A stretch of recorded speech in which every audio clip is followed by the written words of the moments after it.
মালয়েশিয়ায় প্রবাসী শ্রমিক গমনে সরকার নির্ধারিত খরচ প্রায় ৭৯,০০০ টাকা হলেও সিন্ডিকেটের কাছে ধর্ণা দিয়ে সেই খরচ লাগছে ৪.৫ থেকে ৫.৫ লাখ টাকা বলে অভিযোগ করেছেন refugee and migratory movements research ইউনিটের নির্বাহী পরিচালক doctor CR Abrar. Dhaka reporters unity DRU-তে মালয়েশিয়ার শ্রমবাজারে সিন্ডিকেট, উদ্ভূত সংকট ও করণীয় শীর্ষক আলোচনা সভায় এমন মন্তব্য করেন তিনি। মালয়েশিয়ান শ্রমবাজারে সবচেয়ে বড় ক্ষতি হয়েছে অতীতে। পূর্বের ক্ষতি মেটানো আর নতুন সংস্কারের প্রয়োজন টাস্কফোর্স।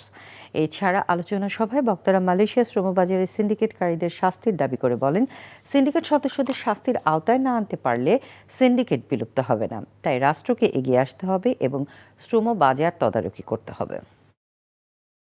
টাকা চুরির জন্য যদি আমার গলায় জুতার মালা পরাইতে হয়, তাহলে আমার শালীর সাথে প্রতারণা করার জন্য তোর ফাঁসি হবে।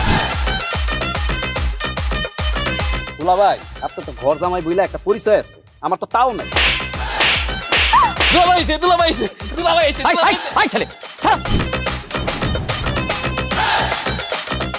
রাজনৈতিক ফ্যামিলির মেয়ে হয়ে ওই কাজ করবে।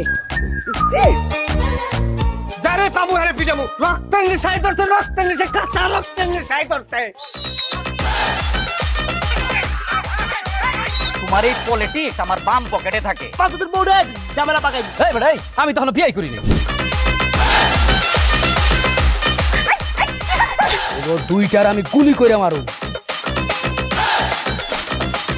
মাসুদরা কোনোদিন ভালো হয় না। আপনার পোশাক আশাক দেখে কিন্তু আপনার তালুকদার বংশের লোক মনে হয় না আব্বা, আপনার মনে হয় যে আপনি ফকির বংশের লোক।